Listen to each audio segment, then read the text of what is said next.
ఇంటికి ఎవరి కారుమూరి వెంకటరెడ్డి అంటే వార్తలు వస్తున్నాయి. చుండూరులో దళితులను చంపిన హంతకుల్లో ఒక హంతకుల కుటుంబం అంటది. అలాంటి వాడికి ఎలా ఇస్తాడు జగన్ రెడ్డి అని కొద్దిమంది పాపం అమాయకంగా అడుగుతున్నారు. కానీ జగన్మోహన్ రెడ్డి ఎప్పుడు క్లియర్ గానే ఉన్నాడు. చుండూరు హంతకులు ఒకటే కదండి, ఈ రాష్ట్రంలో దళితుల మీద దాడులు చేసిన ప్రతి ఒక్కరు ఏ పార్టీలో ఉన్నాడు ఒకసారి మీరు చూడండి. రాష్ట్రాన్ని కుదిపేసిన రామచంద్రపురం శిరోమండలం కేసు, దానిలో శిక్ష పడిపోయిన తోట త్రిమూర్తులు గారు ఏ పార్టీలో ఉన్నారు? వైసీపీ. అలాగే ఒక దళిత డ్రైవర్ ని చంపి ఆ శవాన్ని తీసుకెళ్లి గర్భిణి అయిన వాళ్ళ భార్య దగ్గర బారేసి నీ దిక్కున్న చోటు చెప్పుకోపో అని చెప్పిన అనంతబాబు ఏ పార్టీలో ఉన్నాడు?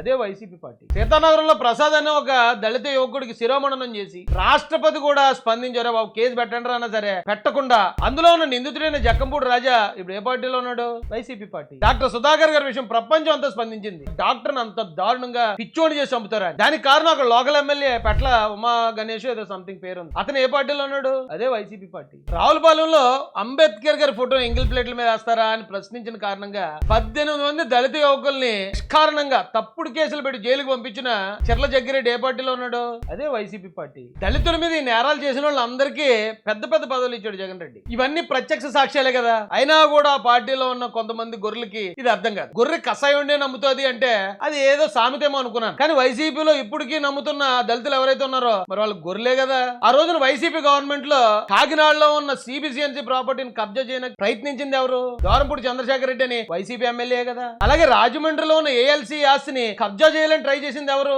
ఏ జక్కంపూడి రాజా మనుషులే కదా. అంటే క్రైస్తవ ఆస్తులను కూడా పట్టపగలే కబ్జా చేయడానికి జగన్ రెడ్డి ప్రయత్నించినా కూడా లేదు జగన్మోహన్ రెడ్డి క్రైస్తవులకి ఏదో దిక్కు అండా కొండ అంటున్నారంటే మరి అలా అనేవాళ్ళని గొర్రెలు అంటే తప్పే ఉంది. ఎందుకంటే గొర్రెలు కషాయం ఉండే కదా నమ్ముతాయి. వీటన్నిటి మీద జగన్ కి వ్యతిరేకంగా 30 కేసులు భరించి జైలు భరించి రౌడీ షీటర్ అని ముద్ర ఎంచుకుని అవమానాలు పడి అయినా కూడా జగన్ రెడ్డి మీద పోరాడితే రాజేష్ వాసన క్రైస్తవులకు ద్రోహి దళితులకు ద్రోహి అని అదే జగన్మోహన్ రెడ్డి ప్రచారం చేస్తా ఉంటే ఇది అవునంటావా అని ఆలోచిస్తున్నారంటే కొంతమంది. మరి వాళ్ళ గొర్రెలు అనకపోతే ఏమనాలి? దళితుల 27 పథకాలు రద్దు చేశాడు. అంబేద్కర్ గారి విదేశీ విద్య పేరు తీసేసి ఇతని పేరు పెట్టుకున్నాడు. పీజీ స్టూడెంట్స్ కి ఇచ్చే స్కాలర్షిప్ ని రద్దు చేశాడు. బెస్ట్ అవైలబుల్ స్కూల్ తీసేశాడు. ఎయిడెడ్ స్కూల్ తీసాడు. ఎలిమెంటరీ స్కూల్ నాచని ఎన్నిట్లో కూడా ఎక్కువ శాతం బడుగు బలహీన వర్గాలుగా చదివేది. అయినా కూడా జగన్మోహన్ రెడ్డిని ఇప్పటికే వెనకేసుకొచ్చే వాళ్ళని మరి గొర్రెలు అనకపోతే ఏమనాలి?